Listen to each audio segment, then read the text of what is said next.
I'd like to do is just have you talk about your background a little bit, like for some of the people that like don't really know you too much. Okay. So, I mean, how'd you get started with basketball? Like like growing up and playing it. Like, how'd you get into it? Yeah. Well, mainly, of course, my dad was a small college basketball coach growing up Mm-hmm. when I was young, like in grade school age, and he coached at Taylor University and Malone College, Mizzou Pacific. Uh, back then they called it small college, which was like Division two. And Mm-hmm. so I was always traveling around with him and being a towel guy and a ball boy and rebounding in practice for guys. And I went to almost all their practices, and so that's kind of how I got to like basketball. And then I went through. We moved to Kentucky, obviously, and at the time we went to Kentucky, I think I was in the fifth grade when we moved there. Mm-hmm. Then I started playing in youth leagues and played for the Wellmore Cubs, which is my elementary school, my junior high, and then I went to Jessamine County High School, um, played there, and went to Asbury, but I didn't play at Asbury because at the time I went to Asbury, we didn't have any collegiate athletics. Yeah. But I always wanted to coach. I always wanted to coach basketball and still play basketball. We had what we called back then class basketball, which we played against freshmen, sophomores, juniors, seniors all played against each other. So I still got to play, kept my interest level up. Yeah. So, what athletes did you look up to growing up? I also played golf, Mm-hmm. so I always watched Arnold Palmer when he was a pro golfer. He was kind of the guy that I watched as a golfer. Basketball players, my day, it was show my age. It was Jerry West and Elgin Baylor and Wilt Chamberlain with the Lakers. I always liked Walt Frazier with the Knicks. I liked Julius Erving for the 76ers. Mm-hmm. He was probably my favorite player back in the 70s and early 80s. That was when I was in college in the 70s, going to grad school too. So Julius Erving was probably my favorite player. Larry Bird, Magic Johnson, those guys. Mm-hmm. So, what was your main motivation to start coaching? Like you said, you like playing basketball and stuff. Like, what was like the seal? I mean, to try to have you like just coach. Yeah. That's just what I always wanted to do. Even when I was in high school, I want to be a basketball coach one day. I want to be a teacher in high school, a phys ed teacher, and a basketball coach. That was my goals, and I think part of that was from watching my dad all those years and looking up to your father like most people do, and want to emulate him sometimes. So I just felt like that's what I should do, and I felt like that's where my skill levels were, and felt like that was my calling as a person, as a vocation. So I always was trying to learn and took coaching classes in college. I took coaching classes in graduate school, just in general, not necessarily basketball coaching, but also I took a basketball coaching class at Eastern Kentucky University when I went to grad school. Max Good was the coach. He taught the class, and he and I are still friends today. He's old and retired, but I talked to him like 10 days ago, and he coached at Maine Central Institute, which is a private boarding school. Okay. He coached at Loyola Marymount. He coached at UNLV. He was the head coach at Eastern Kentucky as well. So, I tried to learn as much as I could. I went to camps. And I went to clinics. I always go to basketball clinics when I was in the late 70s, and just to try to learn as much as I could because I always wanted to be a coach. What was your favorite moment playing the sport? Like you can tell a story or something like that. Probably, I tell you, one of the biggest thrills was when I was in high school. We scrimmaged back then. The high Division I teams all had freshman teams. You couldn't play the freshmen, so you were ineligible to play. So they had freshman teams. So we went to Jessamine County. We went to Memorial Coliseum, and we scrimmaged Kentucky's freshman team. And at that time, it was was Jimmy Dan Connor, Kevin Greavy. Okay. But they ended up going those freshmen ended up being seniors and going to playing in the national championship game against UCLA. So we played against those guys. I was scared to death, but we're high school kids. But they were I was a junior that year, and they were only 2 years older because they were all freshmen. But we got to play in the Coliseum where back then that's where Kentucky played. Rupp Arena wasn't around then, and so that was, even though it was a scrimmage game, we played it like a game. We had our uniforms on, and it was. I just remember that just because you're playing against Kentucky players. Growing up in Kentucky, that's a big thrill, obviously. Tell me about your favorite moment coaching basketball. Yeah, coaching. There's been a lot of them. I've been lucky enough to coach at Oak Hill just finished my 35th year, I think it was, and we've had a lot of great games and championship teams and all that. Obviously, I remember the game we played in 2016. We played in the mythical National High School Championship game. We played La Lemire School out of Indiana, and it was in Madison Square Garden. So anytime you get the coach in Madison Square Garden or playing in Madison Square Garden, obviously it's a thrill, especially growing up the age that I grew up. New York Knicks was a big deal. They're not as they were, obviously, but back then it was a big deal. Madison Square Garden was like the arena. So we played in that arena. We scored a tip-in buzzer, a basket at the buzzer, and ended up winning the game. And so I remember that game. But I remember there's a lot of games. I hate to pick one game out, but there's been lots of big games. And we played against LeBron James 3 times. His sophomore, junior, senior year while I've been at Oak Hill. So those were all great games. We won 2 of the 3. So I remember those. But I remember a lot of the games. I hate to single one out, but when you play Madison Square Garden, that's kind of a thrill. Yeah, sure. Who are some of your favorite players to watch today? Today's game, of course, LeBron. I like watching him because I followed him all the way through high school, and we played against him. And I saw him when he was 15 years old as a sophomore, and of course, to see him play today. He's as good as I thought he was going to be. I thought he was the best 15-year-old I'd ever seen in my life. Physically, he was like 6'7", 235 pounds, and when he was 15, so he was a man-child at that age, and he played out on the perimeter. So he's one. There's so many good players in the NBA nowadays. Of course, I always like watching Jordan when he played, but that's way outdated now because my guys don't even remember.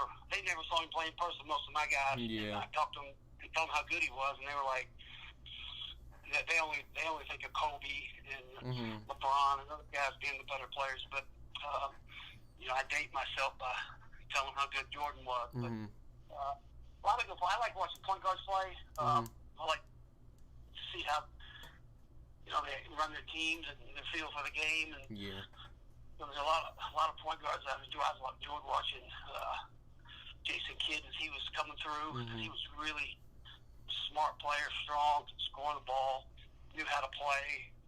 He dominated in high school. Of course, now he coaches. But today's game, probably LeBron. I like watching Russell Westbrook just because of how athletic he is and things he can do on the floor. The fact that he averaged almost triple-double. Yeah. He averaged triple-double that 1 year, but he had so many games where he had triple-doubles, and nobody's done that since Oscar Robertson, to be honest, and that's 50 years ago. So he played a little different style, and so there's lots of players. They're excited to watch today because they're more athletic than 20 and 30 years ago. Yeah. Who are some of your favorite, sports teams growing up, or even now, for that matter? Yeah, I was born in Ohio, so I like the Cleveland Browns. We've had some lean years. I like the Cleveland Indians. I'm an Ohio State football fan. Growing up for about 15 years in Kentucky, I'm a Kentucky Wildcat fan. So I've moved to Oak Hill in Virginia for the last 38 years, and so I like the ACC teams. We're in ACC country over here, and in Kentucky I was in SEC country, but So I like Virginia Tech, our local teams here Mm-hmm. that I follow. I've had some of my players go to Carolina and Duke and Wake and Virginia, all the ACC schools probably had a player at. So I like watching ACC basketball because it's so competitive and there's so many good teams. Now it's a 16-team league, and they added Louisville and Pittsburgh and Syracuse and a lot of good basketball schools. So it's hard to beat the ACC games. And but as a fan of Kentucky basketball, Ohio State football. Mm-hmm. You've coached a lot of big names and seen a lot of big faces. When did it start like becoming more normal and not just like a shock every time you see one in person? Yeah, I think the first year I took over, I had a McDonald's All-American. His name was Chris Brooks. Mm-hmm. Most people won't know him. That was back in 1985. When I was assistant at Oak Hill, we had Rod Strickland. Rod's supposed to be a Hall of Fame player, but just being around them and getting to know those guys didn't take long to just realize they're just, besides really good basketball players, they're normal kids like everybody else. And, of course, you get a guy like Carmelo Anthony. I coached him, Kevin Durant. When I have them, they're good players, and then they know they're a good player, but they know they've got a ways to go, and then they kind of blow up. Mm-hmm. And, they get to college, and then they get to the NBA, and they're superstars. So,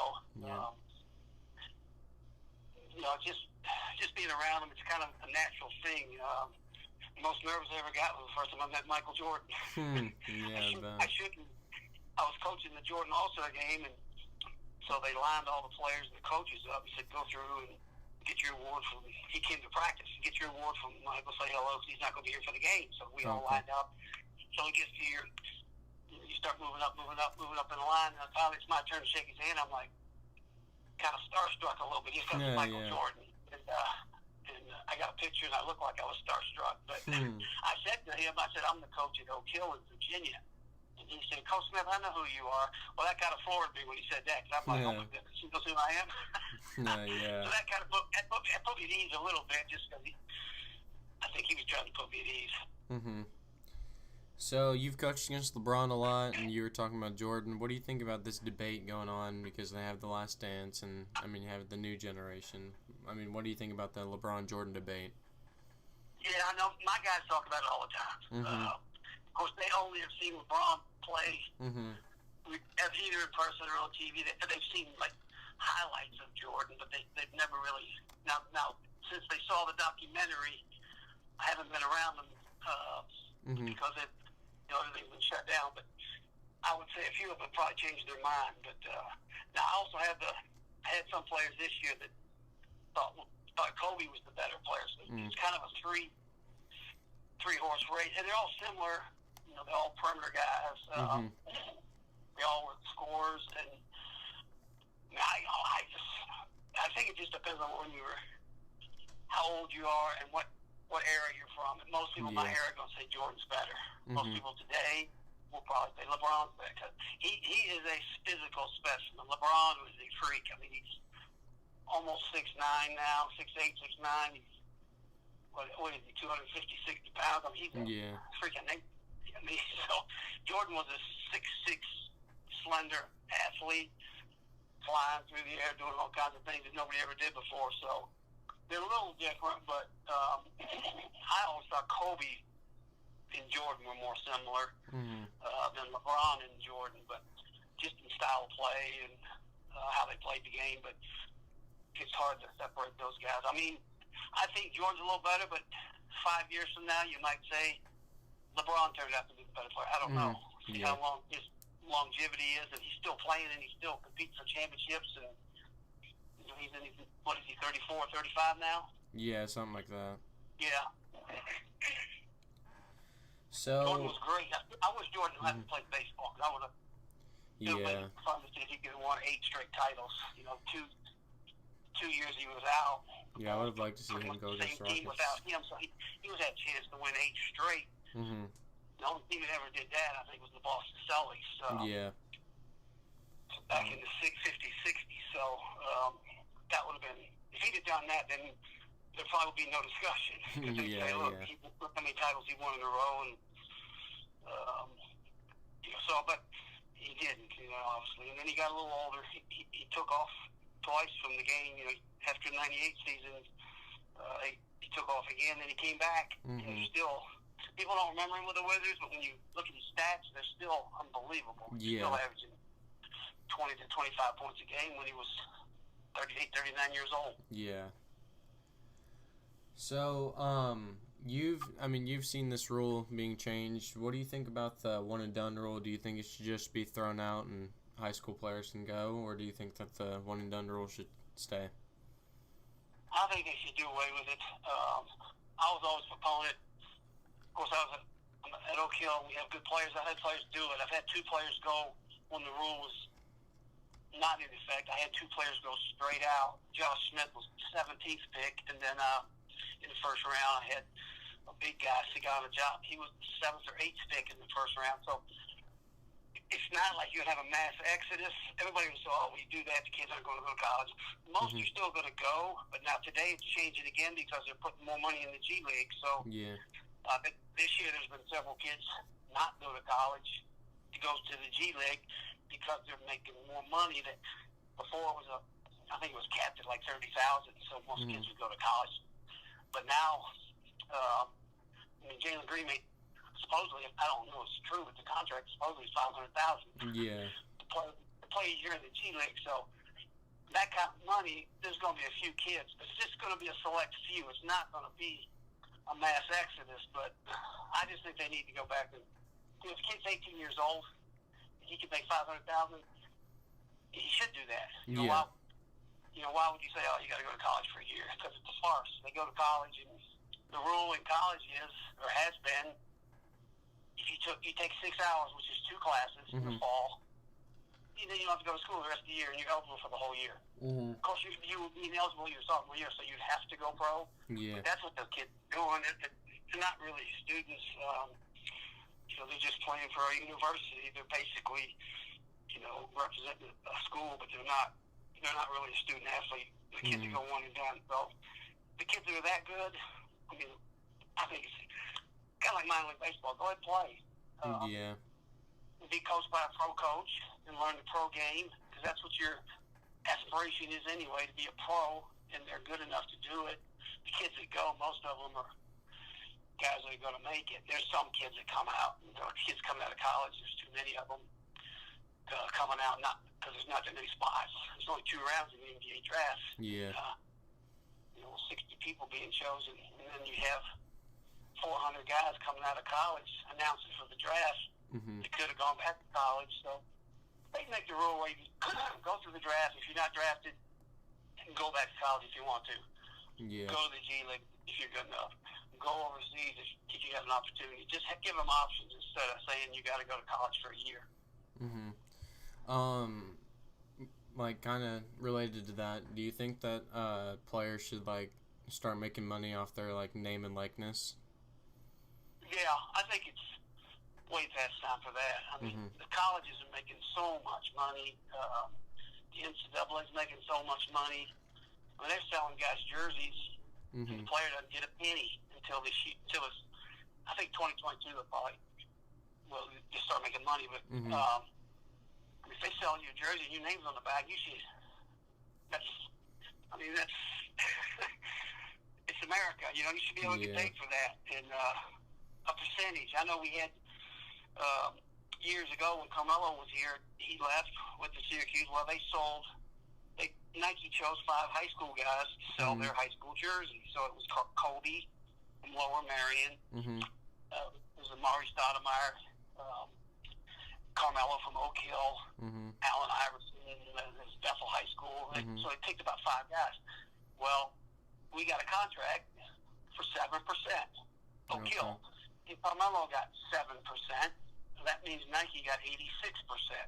So I figured we would, I'm not telling a story that Oak Hill wouldn't want me to tell, but we got a check for $248,000 after 3 months.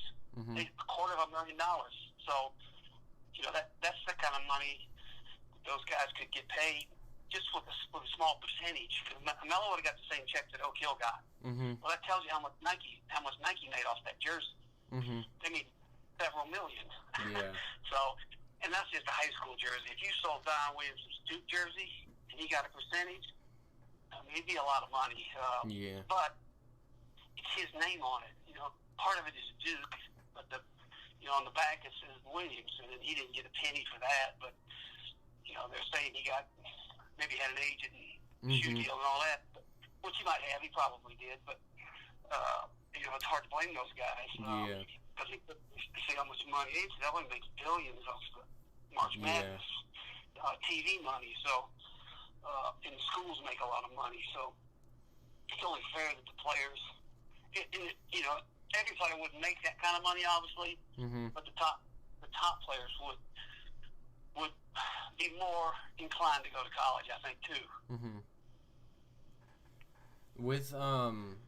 With this day and age, you got a bunch of highlight reel stuff. Do you think that more players are being showcased because of that than they were probably 5 years ago? What'd you say? Yeah, I mean with social media, you'll see you watch Sports Center, you'll see high school plays, top 10 plays. There's usually a high school player there every night. And years ago, you couldn't do that because you wouldn't even have a film of it. But now everybody's got the cameras on their phones, and everybody's filming games, and those kids have a notoriety now that they didn't have. I had a kid the last 3 years, Derek Jones, who he's going to Townsend, and which is like low to mid Division I. But he's kind of a phenom on social media because he's a high flyer dunker. Oh yeah. I see his clips on all over Twitter and Instagram and all over social media, and that wouldn't have happened years ago because most people wouldn't have film of it. They wouldn't have it documented. But now everybody just pulls their phone out and boom, you got video right there. So kids are known more now, and part of social media is probably too much. Not good, but a lot of it is good for the kids. It gets notoriety for them, and it's definitely changed in the last few years, obviously. What do you think about Imani Bates being the first Gatorade player since I think it was LeBron that they said to be sophomore and win? Yeah. I've not seen him in person. Well, I've seen him, but I haven't seen him play. I passed him in an AAU event in a hallway, but I wasn't watching his game. But they say he's the next best thing since LeBron. So, and everybody ranks him regardless of class. They rank him the best player. They ranked him last year as the best player in the country. So, there's rumors that he's transferring. I don't know if he does. Not to Oak Hill, but it's to a small school in Michigan. Who I have on my schedule for next year, and I actually got a call from the people that do the ESPN games. They said, if he's at that school, we're coming to Oak Hill, and we're going to put your game on ESPN 3, which is kind of be a neat thing because, Turner Gym holds 350 people. Yeah. But, so, I mean, I guess that's how popular he is. They want to put all his games on ESPN 3, and so I don't know that he will transfer or not. I haven't seen it publicly, but I did talk to the coach of that school, and he was thinking that might happen, but we'll see what happens. But he's kind of, he's about 6. They say he's at least 6'9", 6'10". Yeah, he's long. He's grown, and he puts it on the floor. He shoots threes. He handles it. I mean, he's from what they say, if all that's true, he's probably going to be the next great player. For sure. Do you want to see any changes to your level or any higher level of basketball? Yeah, I mean the main change in high school, I think we need a shot clock. Oh yeah. 9 states have it now. They had 8 last year. I don't remember who just added it. I saw somebody voted it in. Might have been South Carolina, but there's 9 states now out of the 50 that have a shot clock. But everybody at every level has a shot clock, and I think it's important to teach kids how to play with a shot clock because when they go to college, it's a shot clock. When they play, I don't care if they play G League, NBA, overseas, or whatever league they play in. anything past high school, there's a shot clock. Yeah. So, I mean, I know the excuse supposedly is some schools can't afford shot clocks. That's crazy. I know being affiliated with Nike offered to buy shot clocks for everybody. Gotcha. We'll put our swoosh on it, and I mean, if money's the problem, because everybody, I think at that level of basketball wants a shot clock, and there's people pushing for it, and eventually it'll happen. But it just, I mean, we play something like it's weird because we travel unlike some schools, so we'll go to California. There's a shot clock. We'll go to Massachusetts at the Hall of Fame, where we play every year in January. There's a shot clock. We play in the Geico National Tournament. There's a shot clock. When we play a normal game at home, there's no shot clock. We play in North Carolina, there's no shot clock. Depends on what state you play in. So it's kind of weird because sometimes we have to adjust. Day before a game when we know there's a shot clock, we work on late situations in the shot clock because we want our players to understand because they're not used to playing with it. But usually it doesn't come into play that much. But if you're playing a really good team, you're in the Geico National Tournament, it does come into play sometimes. So, I just think kids need to learn how to play with a shot clock because that's when they go to college, there's a shot clock. Yeah. That's the main thing with me. There's small rules here and there, and there's always a change each year to put in. But shot clock's the major one for me. Yeah.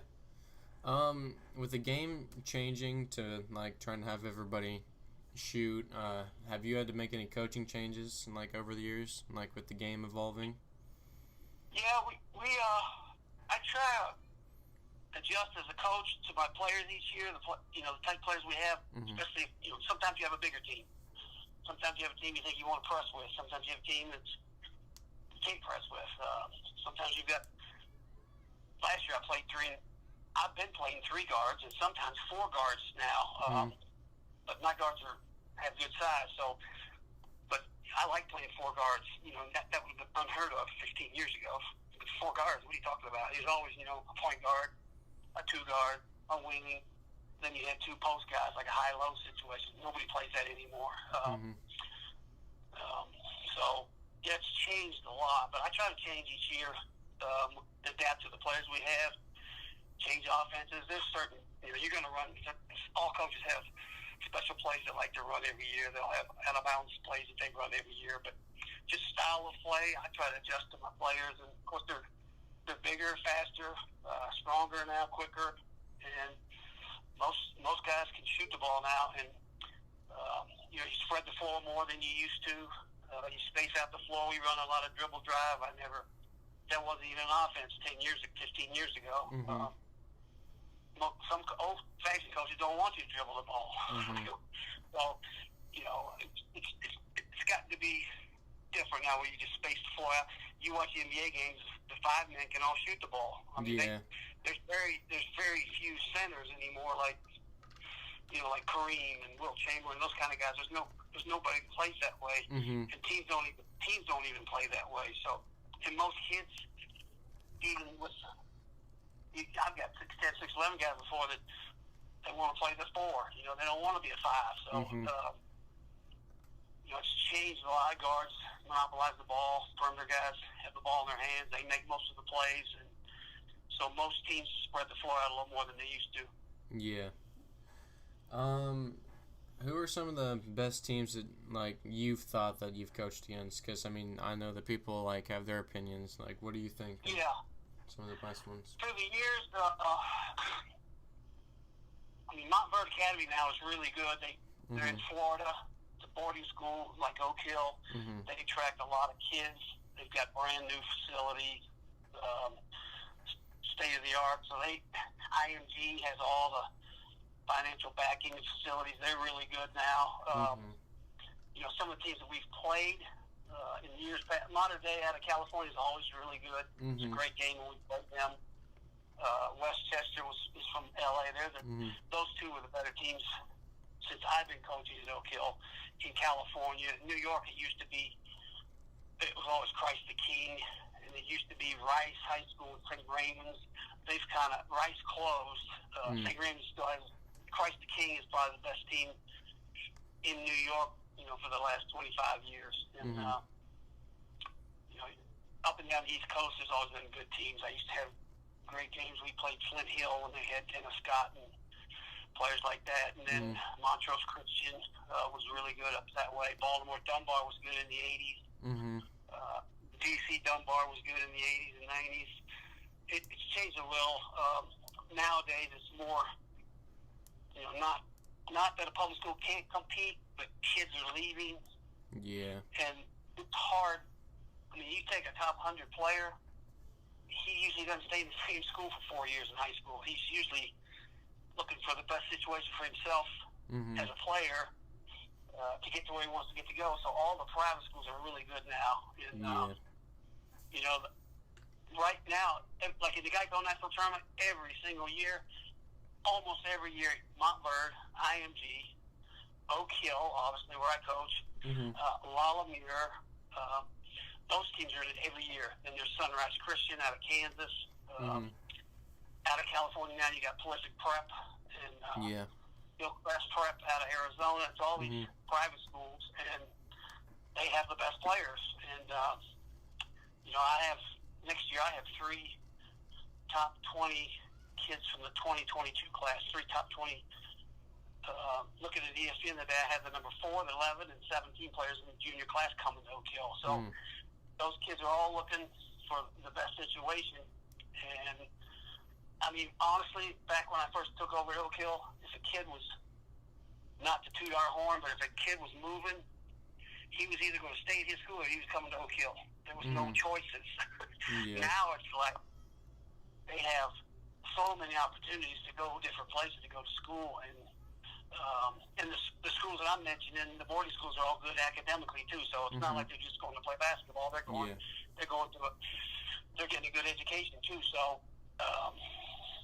the private schools are tough to beat right now, obviously. All right.